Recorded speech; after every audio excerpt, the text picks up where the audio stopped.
नमस्कार, मैं हूं आपका दोस्त आलोक कुमार। अभिवादन स्वीकार कीजिए मेरा। तो क्या बिहार में कांग्रेस पार्टी पीके के कंसेप्ट को चोरी करके अपना चुनाव अभियान चला रही है? कांग्रेस पार्टी अगले 16 दिनों तक वोटर अधिकार यात्रा चला रही है, जिसमें जन जन को अधिकार, वोटर को अधिकार की बात, उसका एक कैंपेन का अंदाज है, जिसके लिए उन्होंने साथ लिया है आरजेडी के नेता तेजस्वी यादव को। और पूरी यात्रा तकरीबन 50 सीटों को कवर करे अगले 16 दिनों में, 50 विधानसभा सीटों को। लगता है ऐसा है कि कांग्रेस पार्टी को जिन विधानसभा सीटों से चुनाव लड़ना है, उन तमाम सीटों को राहुल गांधी के नेतृत्व में एक बार सर्वे के तौर पर अगले 50 दिन में चुनाव है, राहुल गांधी को इंट्रोड्यूस करके ये वोटर अधिकार यात्रा के जरिए कांग्रेस पार्टी अपने को एक जड़ तक पहुंचने की कोशिश कर रही है। लेकिन ये मौलिक कंसेप्ट प्रशांत किशोर का दिया हुआ है। प्रशांत किशोर 2022 में जब बिहार चले आए थे, निकल करके अपने सारे ताम झाम को समेट करके, आईपैक को समेट करके 2022 2 अक्टूबर को उन्होंने महात्मा गांधी के जो उनकी जो पहला आंदोलन जगह है भीतरवा पश्चिम चंपारण के, वहाँ से उन्होंने पदयात्रा की शुरुआत की थी। तकरीबन 266 दिनों तक पदयात्रा करते रहे प्रशांत किशोर। उन्होंने कैंपेन का अंदाज़ दिया, जन स्वराज कैंपेन का अंदाज़ के अपने चलते रहे जन स्वराज के जरिए प्रशांत किशोर। उनका इरादा था कि हर पूरे गांव कवर कर लें, लेकिन स्वास्थ्य कारणों से पूरा कैंपेन संभव नहीं हुआ और चलना संभव नहीं हुआ उनके लिए। 226 दिनों के बाद तकरीबन रुकता गया वो पूरा मामला। लेकिन पिछले साल 2024 2 अक्टूबर को नई पार्टी के तौर पे जन स्वराज पार्टी उन्होंने बनाई, इसी जन पद यात्रा का देन था। जैसे मैं कह रहा हूँ, पद यात्रा राहुल गांधी नहीं, प्रशांत किशोर का कंसेप्ट है। इसके पीछे जाने की बात आपको समझनी पड़ेगी कि कांग्रेस पार्टी को ये सुझाव प्रशांत किशोर ने 2021 के विधानसभा चुनाव में ममता बनर्जी को पश्चिम बंगाल में सफलता दिलाने के बाद उसी समय उन्होंने कहा था वो छोड़ना चाहते हैं ये रणनीतिकार की भूमिका और खुद सामने पॉलिटिशियन के तौर पर सामने आना चाहते थे। इस लिहाज से वो कांग्रेस पार्टी के संपर्क में गए थे और उन्हें 2021 के में तकरीबन उन्होंने कांग्रेस पार्टी को सलाह दी थी कि भाई राहुल गांधी का अपना मेकओवर करना चाहिए, उन्हें पदयात्रा पर निकलने चाहिए। राहुल गांधी ने इस पर अमल किया, कांग्रेस पार्टी ने इस पर अमल किया। भले ही तब तक प्रशांत किशोर उन्हें छोड़ करके बिहार चले आए थे और भारत जोड़ो यात्रा उन्होंने चलाई। काफ़ी लंबे समय तक भारत जोड़ो यात्रा चली, तकरीबन कहते हैं 3,500 किलोमीटर कांग्रेस पद यात्रा चली, अलग अलग जगहों पर चली। वो कहते हैं वो कांग्रेस पार्टी का मेक ओवर था 2022 की उस पद यात्रा को लेकर के।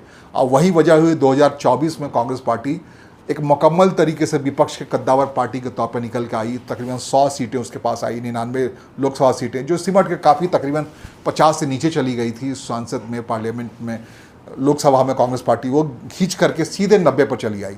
तो पदयात्रा क्या होता है, इसका अगर आपको अनुमान लगाना है तो मैं आपको रामचरितमानस की एक चौपाई है, एक उसका एक अंश है। वो कहते हैं रावण रथी बिरथ रघुवीरा, मतलब जो संपन्न व्यक्ति वो रथ पे है और रघुवीरा जो राम है, भगवान राम है, वो पैदल चल रहे हैं। जो विजेता हमेशा पैदल चलता है।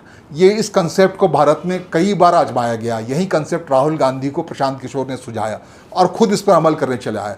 और थोड़ा और पहले या शुरुआती पहले की बात करें तो 1905 में महात्मा गांधी दक्षिण अफ्रीका से भारत आए थे और उन्होंने तब के कांग्रेस के बड़े नेता होते थे गोपाल कृष्ण गोखले, उनके पास जाके पूछा, वो भारत में अपने अफ्रीका के, साउथ अफ्रीका के डरबन का जो उनका कम्यून था उसके कंसेप्ट को भारत में इम्प्लीमेंट करना चाहते हैं, लोगों को एकजुट करना चाहते हैं, कांग्रेस में नया प्राण फूंकना चाहते हैं। तो गोपाल कृष्ण गोखले ने कहा था कि एक अफ्रीका नहीं है, अफ्रीका में आपने एक लॉयर के तरीके से काम किया, वहाँ के लोगों के बीच काम किया और प्रवासी भारतीयों के बीच में काम किया, लेकिन यहाँ काम करने के लिए आपको भारत को समझना पड़ेगा, पूरी यात्रा करनी पड़ेगी भारत की। तब कहते हैं कि जनरल बोगी से महात्मा गांधी पूरी यात्रा पर निकल गए और उस यात्रा में जाते हुए उन्हें एक चंपारण एक जगह दिखा, वो जाना उन्हें ज़रूरी लगा वहाँ की बदहाली की वजह से, और सारी यात्रा वहाँ से शुरू हुई। महात्मा तब तक मोहनदास करमचंद गांधी हुआ करते थे, वो महात्मा गांधी उसके बाद रूपांतरित हुए, एक कपड़े में आए, सब कुछ आए अपने एक शौर्य के तरीके से। तो यात्रा का मतलब है, या फिर रथ या बिरथ का मतलब है विपन्नता, और संपन्नता का मतलब है जो संपन्न लोग हैं पजोरों में चलते हैं, वो बड़ी बड़ी गाड़ियों में चलते हैं। जो ज़मीन का व्यक्ति है, ज़मीन के व्यक्ति पैदल चलता है। तो इस लिहाज से इस पद यात्रा जो या तो भारत जोड़ो यात्रा राहुल गांधी ने की, इसके बाद बिहार में इस साल जब कांग्रेस को इंट्रोड्यूस करने का क्रम आया तो राहुल गांधी ने उसे बिहार में कन्हैया कुमार के जरिए इंट्रोड्यूस किया। उसी भितरवा से मार्च के महीने में कन्हैया कुमार एक पद यात्रा के लिए निकले और भले ही वो पूरी यात्रा पूरी नहीं हुई, मार्च अप्रैल में ये सक्रियता हुआ, लेकिन इस दरमियान लगातार राहुल गांधी बिहार आते रहे हैं। लेकिन ये अलग बात है कि 2022 से जो काम बिहार में प्रशांत किशोर लगातार निरंतर कर रहे हैं, पदयात्रा पर जिक्र कर रहे हैं, अभी भी कहते हैं जन स्वराज यात्रा ही चल रही है, अलग अलग, भले ही वो पैदल नहीं जा रहे हैं उस अनुपात में, क्योंकि कहते हैं डॉक्टरी सलाह के कारण उनको पैदल चलने में उतनी ज़्यादा दिक्कत हो रही है, तो वो अपने संसाधनों के साथ ही जा रहे हैं, लोगों के बीच जा रहे हैं, गाँव-गाँव जा रहे हैं। जो 2022 से अभी 2025 का समय है, तकरीबन 2.5-3 साल से प्रशांत किशोर अपने हिसाब से जितनी यात्राएं कर चुके हैं बिहार में, शायद ही कोई कर पाए। कहते हैं प्रशांत किशोर जब 2017 में मुख्यमंत्री नीतीश कुमार के सलाहकार हुआ करते थे, 2015-17, तो उन्होंने ये भी सलाह दी थी नीतीश कुमार को कि आप जितनी यात्राएं कर सकते हैं कीजिए। नीतीश कुमार का ये क्रम जो बाहर निकलने का क्रम है, अभी भी लोगों के बीच पहुंच जाने का क्रम है, कहते हैं ये क्रम जब प्रशांत किशोर जनता दल यू के राष्ट्रीय उपाध्यक्ष हुआ करते थे, सर्वे सर्वा एक लिहाज से हुआ करते थे, सब कुछ थे, आँख नाक कान सब कुछ हुआ कर 2015 से 17 के दरमियान नीतीश कुमार के, तो उस समय उन्होंने नीतीश कुमार को बार बार सलाह देते थे पब्लिक के बीच में जाइए, पैदल जाइए, जनता दरबार लगाइए। ये सारा कंसेप्ट उन्होंने कांग्रेस पार्टी को दिया जा करके, जो 2022 तक उसके एक सलाहकार के तौर पे गए थे। कहते हैं कि पूरा कंसेप्ट उसमें प्रशांत किशोर लगभग मन मरा चुके थे, वो कांग्रेस पार्टी में शामिल होकर के कोई मुकम्मल उनको जगह वहाँ मिलती है, तो जो मर चुकी है कांग्रेस पार्टी मोटे तौर पे, उस समय जो संसदीय राजनीति में कांग्रेस पार्टी बिल्कुल कॉर्नर हो चुकी थी, उसको जिंदा करने का, उसे सुषुप्त कांग्रेस को जीवित करने का उन्होंने एक रहस्य बताया था कि आपको पदयात्रा पर निकलना पड़ेगा लोग, क्योंकि भारतीय जनता पार्टी जो पन्ना प्रमुख के जरिए बूथ लेवल पर मजबूती से पहुंच चुकी है, उसको काउंटर करने के एकमात्र रास्ता है पदयात्रा। वही पदयात्रा पे कांग्रेस पार्टी एक बार फिर से बिहार में निकल पड़ी है, भले ही इसका नाम वोटर अधिकार यात्रा दिया गया है, लेकिन कांग्रेस पार्टी के मोटे तौर पर निशाने पर वो 50 सीटें हैं जहाँ पे वो चुनाव लड़ना चाहती है, और वो इस बार चुनाव मुकम्मल तरीके से लड़ना चाहती है, मजबूती के साथ लड़ना चाहती है। उन तमाम इलाकों को कवर करके ये पदयात्रा जो वोटर अधिकार यात्रा है, जिसमें कन्हैया कुमार एक ओजस्वी वक्ता के तरीके से हैं, और राजेश राम जो एक जातिगत समीकरण है जिसमें वापस से कांग्रेस पार्टी पाना चाहती है, उसका चेहरा है। कहते हैं 17 अगस्त को इस यात्रा की शुरुआत के लिए सासाराम में जो रैली हुई, उस रैली में जो कॉम्बिनेशन दिखा, मुकेश साहनी और खास करके राहुल गांधी के गुपचुप तरीके के सामने बात सार्वजनिक तौर पे लोगों में बात करते हुए देखा, तो यही मैसेज डिलीवर करने की कोशिश की थी। जो साहनी है एक अच्छा मुकम्मल वोटर समाज है, जैसे राजेश राम का समाज है, जहाँ लोग कांग्रेस पार्टी चाहते ही है कि वो वहाँ जहाँ से उखड़ चुकी है वहाँ घुसपैठ करे, वहाँ पहुँचे, अत्यंत पिछड़े वर्ग के लोग हैं, ईबीसी के लोग हैं, उनके अंदर घुसे, वो राम के यहाँ घुसे, पासवान के यहाँ घुसे। इसके लिए जो एक कॉम्बिनेशन बनता रहा मुकेश साहनी और राहुल गांधी की बातचीत से आप कहें, या राजेश राम के जरिए जो चीज़ें हो रही हैं, ये कहीं ना कहीं प्रशांत किशोर के लिए परेशानी का सबब हो सकती है, जो बड़ी मेहनत से अपनी पार्टी को खड़ा किया है। बिहार बदलाव की यात्रा का नाम दिया उन्होंने जन स्वराज के जरिए। उनके साथ एक कमल कमी है कि अकेले हैं वो, लेकिन राहुल गांधी के अभियान के साथ ओजस्वी वक्ता के तौर पे कन्हैया कुमार भी हैं, जिन्होंने सासाराम की रैली में लगभग उपेक्षित कर दिया तेजस्वी यादव को, सिर्फ और सिर्फ महिमा मंडन किया राहुल गांधी को। आप समझ सकते हैं इसका नतीजा क्या है।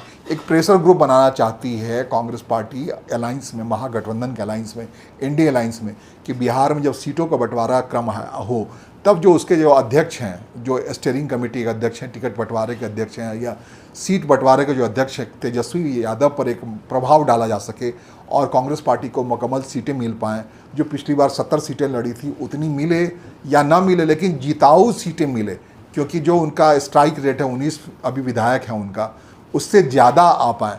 तकरीबन जो कह रहा हूँ मैं कि ये वोटर अधिकार यात्रा बिल्कुल मोटे तौर पर यही है। वो सीधे तौर पे वोट चोरी का आरोप भले ही वो एक संवैधानिक संस्था चुनाव आयोग पर लगाते हुए दिख रहे हैं, लेकिन उनका इरादा मोटे तौर पर जड़ तक पहुंचना है, एक हंगामा के तरीके से उस बूथ लेवल पर पहुंचना है, जहां एसआरआई जो बिहार में शुरुआत की थी, स्पेशल इंटेंसिव रिव्यू जो मतदाता सूची का करना शुरू किया था चुनाव आयोग ने, तो उस समय जो उन्होंने पॉलिटिकल पार्टी से उनके जो पोलिंग एजेंट मांगे थे, बूथ के एजेंट मांगे थे, BLA मांगे थे, उस समय कांग्रेस की जो हालत थी, इतनी खास्ता हालत थी बिहार में कि वो बहुत सीमित संख्या में, बहुत सीमित सीटों पर ही अपने बूथ लेवल एजेंट्स दे पाई थी। लेकिन अब ये पूरा हंगामा जो बरपा है कांग्रेस पार्टी ने वोटर अधिकार के यात्रा के जरिए, लगभग तेजस्वी यादव को अपने बराबर ला करके, RJD को अपने बराबर ला कर इस यात्रा पर निकाला है, तो उसकी पूरी कोशिश है कि बूथ लेवल तक उनका संगठन पहुंचे। इस काम के लिए कृष्णा वल्लरू जो हैं या फिर राजेश राम है, उसको लगाया गया है, और दूसरा एक ओजस्वी वक्ता के तौर पर सारी बातों को कम्युनिकेशन के जरिए जनता के बीच पहुंचाने के लिए कन्हैया कुमार जैसा ओजस्वी वक्ता को रखा गया। तो ये पूरा जो वितंडा है, जो दिल्ली तक होता हुआ दिख रहा है, जिसमें चुनाव आयोग एक निशाने पे आ गया, वोट चोरी वोट चोरी वोट चोरी। वोट चोरी दरअसल ये है नहीं, अगर आप मोटे तौर आप देखें तो ये प्रशांत किशोर का कंसेप्ट चोरी है, जिसमें प्रशांत किशोर ने बड़े खाका बना करके दिया था कांग्रेस पार्टी को कि आप इस ढंग से पुनर्जीवित हो सकते हैं। और जिस पुनर्जीवन में लगातार 3 साल से लगभग प्रशांत किशोर बड़ी मेहनत से, बड़ी शिद्दत से बिहार में लगे पड़े हैं। अगर कांग्रेस पार्टी इस अंदाज में खड़ी हो जाती है, जो कोशिश है वोटर अधिकार यात्रा के जरिए कम्युनिकेट करने की, बूथ लेवल तक जाने की, तो एक बड़ा नुकसान प्रशांत किशोर को उस प्रयोग क्या हो सकता है जिसमें उनके यहाँ भी कमी दिखी गई है। वो भी जो BLA बनाने के लिए जो चुनाव आयोग ने मौका दिया था राजनीतिक दलों को, उसमें प्रशांत किशोर की पार्टी जन स्वराज फिसड्डी साबित हुई। सबसे ज़्यादा BLA बनाया है भारतीय जनता पार्टी, वो हमेशा बनाती है। एक एक बूथ पर उनके 11-12 लोग एक्टिव होते हैं। तो जिसका संगठन जितना मजबूत, उसी हिसाब से वो रूपांतरित करता है अपने वोटों को। इसका काट निकाला प्रशांत किशोर ने कि नहीं, कोई हंगामा कीजिए, पद यात्रा कीजिए, कनेक्ट कीजिए, संगठन उस हिसाब से खड़ा कीजिए, जड़ से कीजिए लोगों तक। और ये काम ठीक उसी कंसेप्ट पे, जिस कंसेप्ट पे प्रशांत किशोर वहाँ खड़े हैं। उन्होंने सत्याग्रह आश्रम बनाया सदाकत आश्रम के एवज में, उसी कंसेप्ट को, गांधीवादी राजनीति की बात की। उन्होंने कहा कि सामंजस्य वाली राजनीति होनी चाहिए, भारतीय जनता पार्टी का विरोध होना चाहिए, मुसलमानों को अपने साथ लिया जाना चाहिए। ये सारा कंसेप्ट एक कांग्रेस का कंसेप्ट है जिसे प्रशांत किशोर ने दिया था, और जिस पे पिछले 3 साल से लगातार प्रशांत किशोर मेहनत कर रहे हैं, जगाने की बात कर रहे हैं, बिहार बदलाव की बात कर रहे हैं, उसी अंदाज में अटैक है। लेकिन कांग्रेस पार्टी जिस हिसाब से सक्रिय हो गई है, राहुल गांधी लगातार इस यात्रा में बने हुए हैं जो अगले 16 दिन तक चलनी है। तो ये सब कुछ जो है, अगर किसी का नुकसान हो रहा है बिहार में, तो प्रशांत किशोर की पिछले 3 साल से जारी मेहनत का नुकसान हो रहा है।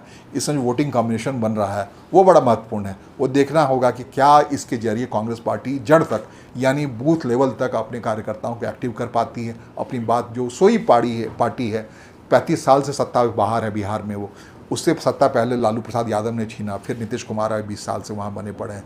तो 35 साल पुरानी अपने कार्यकर्ताओं को जगाना क्या मुमकिन हो पाएगा इस वोटर अधिकार यात्रा से, इसे देखना बड़ा दिलचस्प होगा। और इसका काउंटर कैसे करेंगे प्रशांत किशोर, अपनी छिनती ज़मीन को हासिल करने की कैसे कोशिश करेंगे, मुकेश सहनी किधर जाएंगे, ये सब देखना बड़ा महत्वपूर्ण होना है। मुकेश सहनी क्या करते हैं, अगली बात अगली मुलाकात में। नमस्कार, धन्यवाद।